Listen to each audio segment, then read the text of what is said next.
Kan idus kayak gini deh. Iya, ketemu ibu nih. Ini sudah. Nah, nanti mesti dipotong.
Selamat sore. Jumpa kembali Bu ya. Bersama kita di bincang kita ini Bu. Bincang kita ya. Bincang kita Bu. Endless love ya Bu. Oh. Endless love. Yang viral hari ini di media sosial, sosok Bapak Dr. Maulana. Maka kita singgah di kediaman Ibu, ingin tahu sebenarnya itu Bu. Itu sampai lagu Endless Love itu membuming di media sosial. Kira-kira apa nih Bu yang buat Ibu mempublikasikan kisah sederhana itu? Namun kita lihat hanya slide gambar doang Bu gitu. Nah, gimana ceritanya itu sebentar? Ya, jadi sebenarnya kebetulan kemarin itu bertepatan dengan ulang tahun perkawinan kami yang ke-17. Nah, selama ini kan kami tuh nggak pernah merayakan hari ulang tahun secara berlebihan ataupun hari ulang tahun perkawinan gitu. Yang penting kan dalam rumah tangga itu komitmen yang terus terjaga, rasa kasih sayang yang makin hari makin bertambah gitu. Nah, cuman kemarin tuh saya iseng-iseng gitu ngedit-ngedit foto lama, dibantuin anak-anak. Oh gitu ceritanya Iya. Bu. Kan anak-anak udah pada gede gitu kan, Iya. jadi saya minta tolong mereka gitu kan, mau pengen bikin slide begini-begini, kemudian mereka carikan lagu yang pas kira-kira apa. Ya. Iya. Kemudian jadilah video itu. Sebenarnya video itu saya kirim untuk Bapak gitu. Khusus untuk Bapak saja, Iya. bukan untuk publik Bu. Belum, khusus untuk Bapak pagi harinya. Kemudian beliau menganggap anggap kayaknya ada bagusnya juga sih ini dimasukkan di media sosial karena mungkin bisa menginspirasi pasangan-pasangan yang lain gitu. Nah, atas persetujuan Bapak maka akhirnya saya masukkanlah di dalam media sosial kami. Cuman ya nggak nyangka juga kalau respon masyarakat begitu tinggi. Ya, artinya sebenarnya sih tujuannya tidak lain hanya untuk menginspirasi saja bahwa keluarga itu adalah tempat terbaik untuk kita untuk berbagi kasih sayang, dan seorang laki-laki itu bisa dinilai baik atau tidaknya itu adalah dengan melihat bagaimana dia memperlakukan keluarganya, bagaimana dia memperlakukan istrinya, yang itu memang saya lihat sangat baik dilakukan oleh suami saya, alhamdulillah, dan mudah-mudahan ini bisa menginspirasi pasangan-pasangan yang lain. Baik, sudah, artinya cerita ini panjang kalau diuraikan Bu ya. Iya. Secara singkat Bu ingin tahu ini,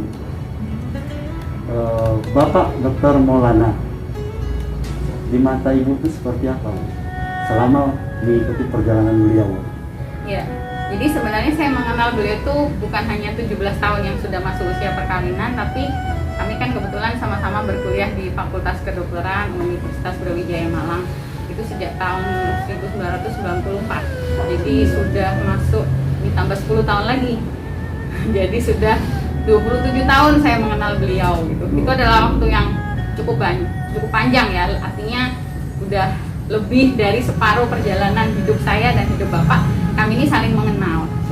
Iya. Jadi kalau ditanya gimana sosok suami saya sebagai Dokter Maulana, itu saya pertama, beliau adalah seorang guru yang baik. Guru yang baik. Ya, ya. beliau juga guru bagi saya karena saya belajar banyak dari sosok beliau. Kemudian yang kedua, beliau adalah good person, orang yang sangat baik menurut saya. Mungkin bisa ditanya semua orang yang pernah berhubungan, bergaul dengan beliau, baik itu mungkin sebagai teman, sebagai bawahannya, mungkin di dunia pekerjaan, itu pasti akan mempunyai respon yang sama bahwa beliau adalah good person. Dan kemudian beliau adalah sosok yang penyabar. Jadi mungkin jarang orang yang bisa pernah melihat beliau marah gitu. Iya. Saking nggak pernahnya marah, karena beliau ini adalah seorang pemimpin yang berjiwa demokratis.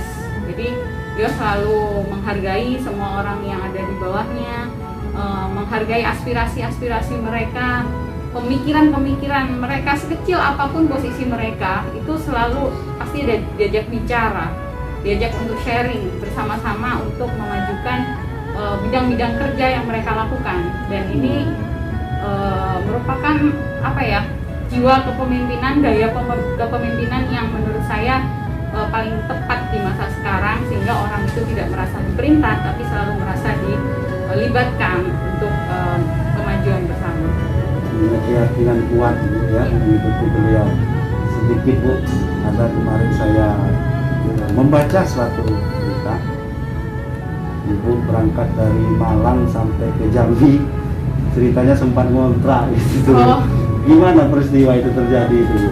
Iya, jadi sebenarnya kami ini merintis hidup ini benar-benar from zero, dari nol. Ya. Dari nol.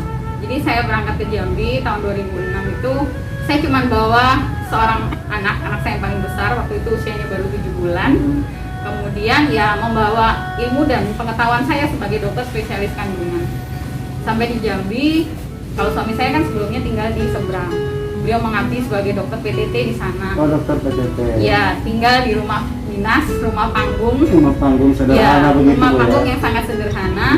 Dan beliau bertahan hampir 5 tahun mengabdi di sana, tinggal di sana, melayani masyarakat seberang di Tahtul Yaman ya. Iya, kalau sekarang mungkin sudah sulit untuk menemukan dokter yang mau tinggal seperti beliau gitu. Tapi pada saat itu beliau dengan kesederhanaannya, dengan jiwa pengabdiannya, beliau melakukan itu dan alhamdulillah mendapatkan prestasi sebagai dokter teladan yang akhirnya dapat hadiah ya dari pemerintah untuk menjadi petugas haji. Itulah beliau berangkat haji yang pertama karena prestasinya sebagai dokter teladan. Pada masa itu Bu. Iya. Jadi karena kondisinya memang benar-benar dari zero ya, akhirnya kami kontrak. Kontraknya juga bukan satu tempat ya, pindah sana pindah sini, dikarenakan kemudian saya kan sudah mendapatkan tempat praktek. Nah, beliau mengalah mencari rumah kontrakan yang lebih dekat ke tempat saya bekerja seperti itu. Tujuannya supaya jangkauan saya ke rumah sakit tempat saya bekerja lebih dekat. Jadi beliau yang kerjanya waktu itu di Dinas Kesehatan Provinsi Jambi mengalah jauh nggak apa-apa karena kan jam kerjanya pasti kalau saya sebagai dokter spesialis kandungan kan waktunya itu nggak bisa diduga-duga, ibu melahirkan bisa jam berapa aja, kita harus standby seperti itu. Alhamdulillah akhirnya setelah 1 tahun iya 1 tahun jadi kontraktor pindah 3 kali akhirnya kami ada rezeki membangun rumah sendiri dan berdampingan dengan rumah sakit ibu dan anak Anissa. Oh itu ceritanya Bu, sampai segitunya luar biasa ini. Sahabat teman-teman semua, perjuangan ibu ini, bayangkan dari Pulau Jawa masuk ke Pulau Sumatera, menjalin hubungan silaturahmi yang begitu kuatnya, kisah cinta seorang Ibu Dr. Nadia ini bersama Bapak Maulana yang kita kenal hari ini adalah seorang wakil wali kota Jambi periode 2018-2023. Baik Bu, kalau sosok Bapak di mata anak-anaknya seperti apa nih? Ya, jadi di mata anak-anak itu bapaknya ini adalah merupakan seorang pemimpin yang sangat dirindukan kehadirannya gitu. Karena sesibuk apapun bapaknya, beliau selalu menyiapkan waktu untuk tetap menyapa anak-anak, untuk memiliki quality time dengan anak-anak. Beliau selalu memberikan kebebasan kepada anak-anak untuk berpendapat, untuk menyampaikan keinginannya, sehingga anak-anak itu dari kecil sudah terbiasa untuk melakukan komunikasi yang baik. Jadi anak-anak saya itu rata-rata kemampuan komunikasinya itu di atas usia anak seumurnya gitu. Oh gitu. Iya. Kemudian beliau selalu memanggil anak-anak dengan sebutan-sebutan yang baik. Anak yang cantik, anak yang ganteng, Cara anak, manggilnya iya, tuh Bu ya. anak kesayangan papa, anak soleh, anak papa yang hafiz Quran, itu selalu menyebut seperti itu. Kadang saya dulu suka bertanya, kenapa manggilnya kayak gitu Pak? Panggilan kepada anak itu adalah doa. Karena beliau sejak kecil, ibu mertua saya almarhum tuh memanggil Dokter Maulana itu sebagai raja gitu. Raja gitu. Itu artinya beliau mendoakan agar anaknya ini suatu hari akan menjadi seorang pemimpin, seperti seorang raja gitu. Dan ternyata itu terwujud gitu kan. Iya, makanya beliau selalu memanggil anak dengan sebutan-sebutan yang baik. Kemudian beliau adalah sosok seorang ayah yang menyenangkan bagi anak-anaknya gitu. Jadi bahkan kalau berkumpul bersama anak-anak tuh anak-anak biasanya Pak cerita lucu Pak gitu. Jadi beliau punya segudang cerita lucu yang itu selalu ditagih oleh anak-anaknya ketika kami berkumpul. Ya, kemudian untuk anak-anak yang sudah besar, yang sudah harus mulai menentukan kira-kira keinginannya kelak menjadi apa, beliau sangat demokratis. Artinya saya dokter, suami saya dokter, anak saya yang paling besar tuh nggak mau jadi dokter, ya nggak apa-apa gitu kan. Anak mempunyai passionnya masing-masing gitu. Iya, keinginan masing-masing sesuai dengan bakatnya, sesuai dengan minatnya, dan setiap anak itu adalah unik ya. Artinya anak itu bukan miniatur dari kita nggak bisa membentuk anak sesuai dengan diri kita gitu. Iya. Tapi yakinlah bahwa setiap anak memiliki kelebihan dan kekurangannya masing-masing. Nah itulah yang selalu beliau komunikasikan dengan anak, sehingga sejak kecil anak itu selalu merasa dihargai, didengarkan pendapatnya, dan alhamdulillah itu membuat anak-anak lebih bisa mengembangkan potensinya secara optimal. Baik, sesibuk apapun saat Bapak walaupun menjabat wakil wali kota tetap merangkul kebersamaan itu Bu ya? Iya, bahkan kalau ingat foto beberapa tahun yang lalu ya, pada saat awal menjabat itu anak saya yang paling kecil kan waktu itu masih 3 tahun.